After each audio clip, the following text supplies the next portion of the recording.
বিজেপির তালা হাতুড়ি দিয়ে ভাঙল দেবাংশু। বিজেপির লাগানো তালা হাতুড়ি দিয়ে ভেঙে দিল তমলুকের তৃণমূল প্রার্থী দেবাংশু ভট্টাচার্য। রবিবার বেলার দিকে নন্দীগ্রাম 2 ব্লকের বিরুলিয়ায় দলবল নিয়ে তৃণমূলের দলীয় কার্যালয়ের দখল নেন বিজেপি নেতৃত্বরা। পার্টি অফিসের সর্বত্র বিজেপির দলীয় পতাকা ঝুলিয়ে দেয় তালা। এর জেরে উত্তেজনা ছড়ায়।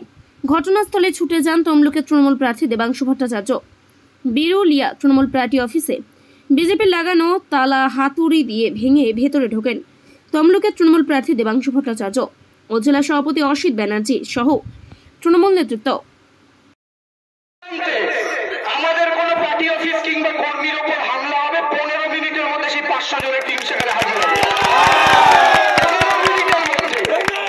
এবার আমরা একত্রিত হয়ে আমরা দেখি কত সন্ত্রাস তারা করতে পারেন। তারা গণতন্ত্রের কথা বলে, অন্য রাজনৈতিক দলের পার্টি অফিসে নিজেদের পতাকা আপনারা কুশপুত্তলিকা পড়ান, আপনারা আপনাদের কর্মসূচি করুন, আমরা কেউ বাধা দিতে যাচ্ছি না, কিন্তু আপনারা আমাদের পার্টি অফিসের দিকে হাত বাড়াবেন কেন?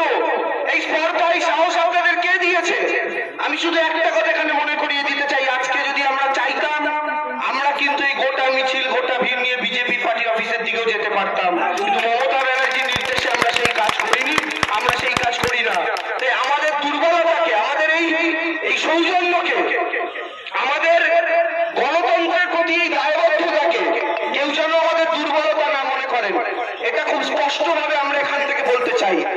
একটা জিনিস আমরা আজও বিশ্বাস করি, নন্দীগ্রামের মাটি যদি রিকাউন্টিং হয়, যে ইভিএম গুলো এখনো রাখা রয়েছে, শুভেন্দু বাবু যে ইভিএম গুলো গুনতে চাইছেন না, সেই ইভিএম গুলো যদি আরেকবার গণনা হয়, তাহলে নন্দীগ্রামের এমএলএর নাম মমতা ব্যানার্জি, এটা নিশ্চিত, শুভেন্দু বাবু না। তাই এই জায়গা থেকে আমি আপনাদের প্রত্যেককে বলছি, কেউ চিন্তা করবেন না, সবাই একসাথে সংঘবদ্ধ থাকুন। কি করেছে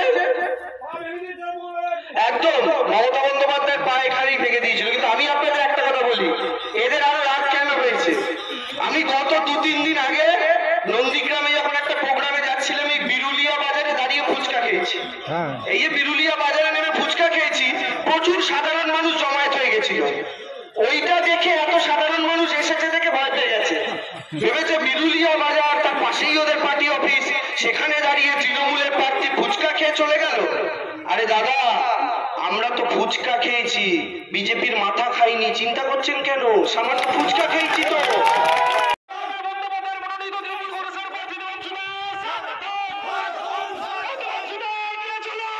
ব্যুরো রিপোর্ট, এখন সংবাদ।